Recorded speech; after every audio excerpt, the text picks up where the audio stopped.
South China Sea. Midnight. A faint glow traces the horizon under a restless sky. Then, silence explodes. A klaxon screams aboard USS Ronald Reagan. Radar displays flare awake. Something is moving. Fast. A missile appears to have fired. Far beyond the dark rim, a column of flame rips into cloud. No, this hasn't actually occurred, yet on the fragile chessboard of the Pacific, that instant could arrive without notice. For years, the world's two dominant naval powers have shadowed each other, testing nerves and measuring risk. Analysts warn now, one wrong transmission, one stray blip, could spark a war neither side wants. China's naval ascent isn't hidden, it's a revolution. In 20 years, the People's Liberation Army Navy has morphed from coastal defenders into the planet's largest fleet. Destroyers, frigates, submarines, and long-range bombers now surge across waters the US 7th Fleet once dominated. Their aim? To push American carriers out of what Beijing deems its backyard. To China, a US carrier is not merely a vessel, it's a declaration. A floating city of air power that says, we are present and we observe. But what if China elects to contest that claim? What if it fires first? At the core of that strategy sits a weapon reshaping naval combat, the YJ-21, a hypersonic anti-ship missile near Mach 10. Launched from bombers or surface ships, it can strike before radar crews even notice. Then there are the DF-21D and DF-26, the so-called carrier killers. These long-range ballistic missiles reach beyond 1,500 miles, well past safe waters. Their warheads can home on a moving target the size of a runway. A hit would be catastrophic. From coastal bases, H-6 bombers climb like steel phantoms, each carrying payloads that can reach deep into the Pacific. Recent footage shows one fitted with the enigmatic KD-21, a weapon many analysts suspect was tailored for US carriers. Below the waves, quiet predators, Chinese submarines slip through darkness armed with torpedoes and cruise missiles. Their mission? Encircle and suffocate an American carrier group before it registers the attack. Yet perhaps the most dangerous tool in Beijing's kit is unseen: cyber warfare. The PLA cyber units train to blind and confuse foes, jam radars, sever communications, and breach ship networks. 30 seconds of digital blackout, and even the most advanced carrier becomes a target. This isn't fiction. These systems exist now. They were built to make the United States pause before entering China's maritime sphere. Still, one question lingers. Would China dare fire first? History suggests no power wants to begin an uncontrollable war. But history also warns that error, pride, or a misread signal has ignited conflict before. Tonight, somewhere on the Black Pacific, American radar operators and Chinese missile crews stare at the same sea, waiting for the next move. When the storm starts, America won't merely react. It will endure. Every patrol, every exercise, every refueling in the Indo-Pacific broadcasts one message: we are prepared before the first shot falls. Aboard USS Ronald Reagan, the heartbeat of this floating metropolis hums through steel. Thousands of sailors move in precise rhythm, from deck teams arming FA-18 Super Hornets to engineers below tending twin reactors that power this 100,000-ton citadel. On deck, the air tastes of jet fuel and salt, the smell of readiness. Far across water, radar arrays aboard Aegis destroyers such as USS John Finn and USS Preble spin toward the horizon. Each links into a massive digital web, the Navy's cooperative engagement capability. It binds ship, plane, and satellite into one mind. If one sees a threat, all do. If one fires, all reply. This is America's shield, layered, adaptive, relentless. The integrated sensor web does not sleep. Operators cross-check radar, satellite, and acoustic feeds to build a live picture that updates every second. Mission planners run continuous simulations, predicting likely moves and mapping intercept corridors. Logistics teams work around the clock to keep jets fueled and magazines stocked. At sea, redundancy and procedure matter. Every routine action has backups, every sensor a counterpart, and every signal gets verified twice. This institutional habit turns presence into credible deterrence. Watchers never rest.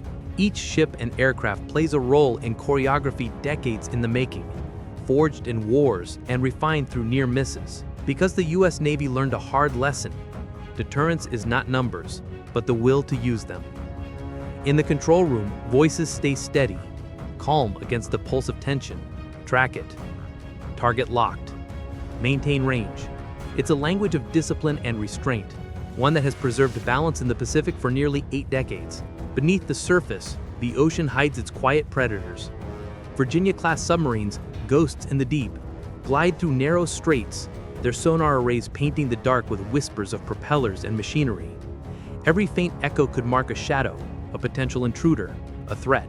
If the order ever comes, these submarines would strike first and vanish just as quickly, launching Tomahawk cruise missiles capable of crippling enemy command centers long before a carrier ever approaches.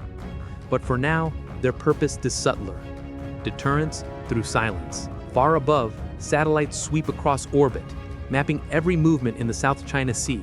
Inside the Pentagon's command centers, analysts study streaming data, every pixel a clue to a vast, shifting puzzle stretching from Guam to Okinawa, from the Philippine Sea to the Taiwan Strait. And on the ground, in bases like Kadena, Misawa, and Anderson, unseen hands keep the watch alive: radar technicians, signal analysts, and refueling crews. They work through the night, reading invisible patterns that could spell either peace or catastrophe. Each quiet moment in the Pacific exists because of their vigilance. For when conflict comes, it won't begin with an explosion. It will begin with silence, silence too perfect to trust. Across the fleet, lights dim, orders ripple. On the deck of a destroyer, a sailor looks toward the dark horizon and wonders, will dawn break or will fire? The Pacific stretches endlessly, its stillness heavy with what might come. And though no missile flies, each heartbeat aboard the 7th Fleet is a quiet victory. Peace preserved through presence. Strength sustained through discipline. For now, America's wall of steel endures. But beyond the static, new echoes form on the radar. The next chapter is beginning. High above that same ocean, where the horizon fades into eternity, another arm of America's deterrent keeps watch. Silent, swift, and unseen. From Guam to Okinawa, from Alaska to the Philippines, the thunder of American engines carries a single message: deterrence lives in the sky. At Kadena Air Base, the night vibrates as F-22 Raptors slice upward into darkness. Their ascent is spectral, gone before sensors can whisper their names. These jets do not exist to fight alone. They exist to erase the possibility of a first strike, to remind every rival that what cannot be seen cannot be defeated. Inside fortified hangars, pilots wait in calm focus. Professionals train for wars they hope will never come. Every training run, every formation flight, every silent patrol across contested skies enforces a single promise: the U.S. will not be surprised. Further south, the runways of Anderson Air Force Base shimmer beneath the moon. The wings of B-1B Lancers and B-52 Stratospheres stretch wide, relics of another era, reborn for this one. When they lift off, they carry not just precision munitions, but the memory of decades when peace was earned through readiness. Each bomber can reach thousands of miles, placing even the most distant target within striking range. And in the black above glide the B-2 Spirits, shadows among stars. Their matte surfaces swallow light, their outlines vanishing against the night.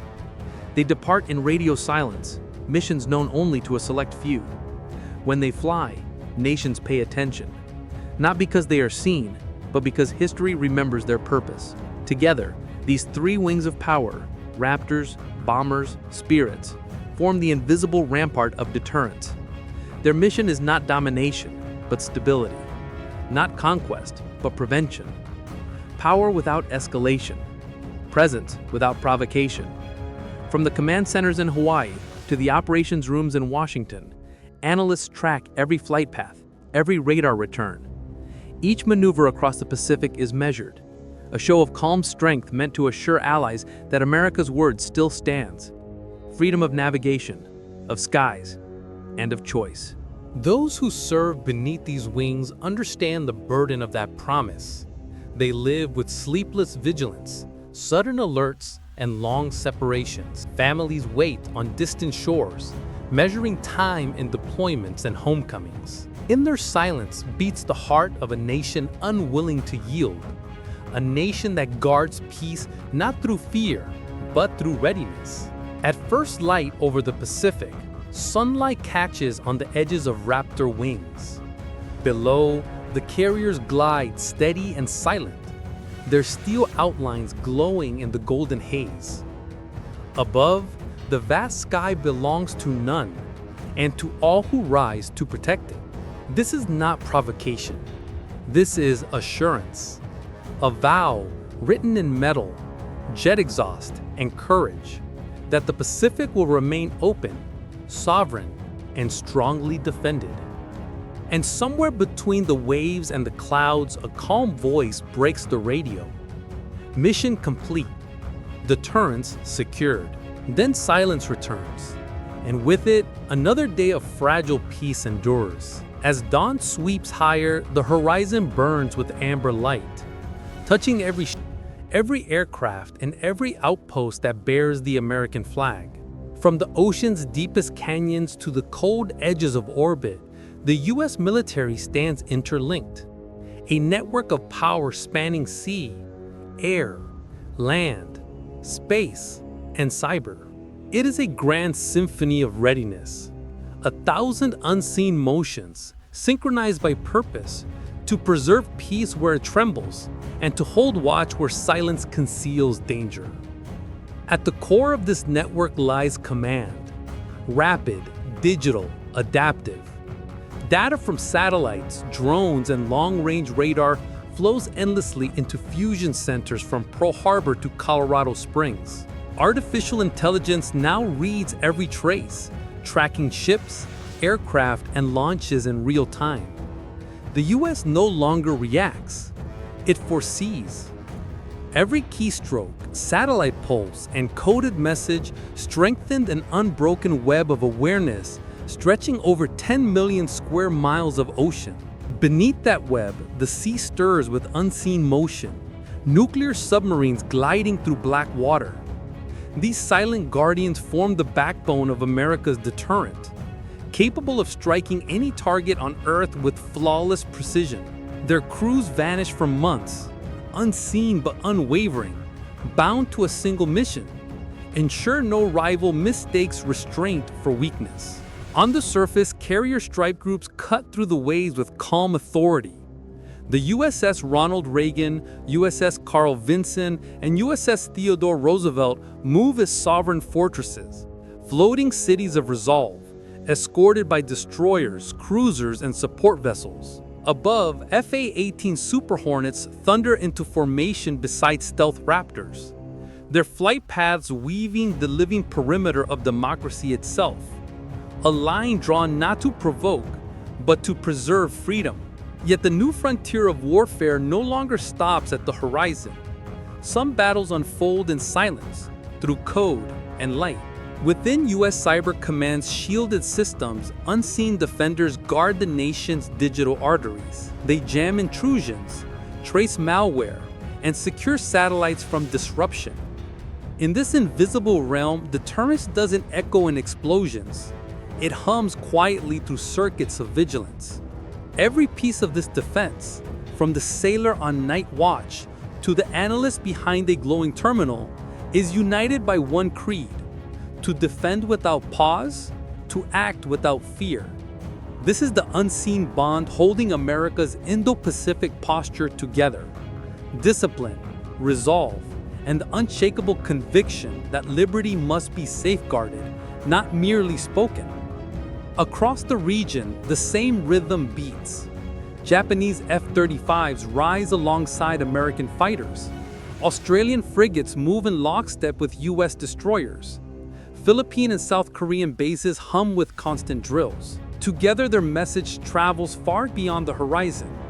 Unity as deterrence, presence as peace.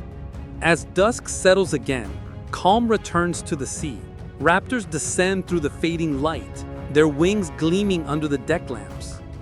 Crews coil cables, radars fade to standby, and engines fall silent. But vigilance never sleeps. Each pilot knows that tomorrow's dawn may bring another test, another challenge. Peace endures only as long as courage remains awake. For now, though, the Pacific lies quiet beneath American guardianship. Vast, still, and free. Somewhere beyond sight, another jet ascends into the night, whispering across the stars. It makes no announcement. It doesn't need to. Because true power speaks in presence, not in words. This is the promise of the Pacific Sentinels. This is the legacy of vigilance. And as long as the flag flies over the carriers and the skies remain open to those who defend them, balance will endure, peace will hold, and freedom will keep its flight across the boundless blue.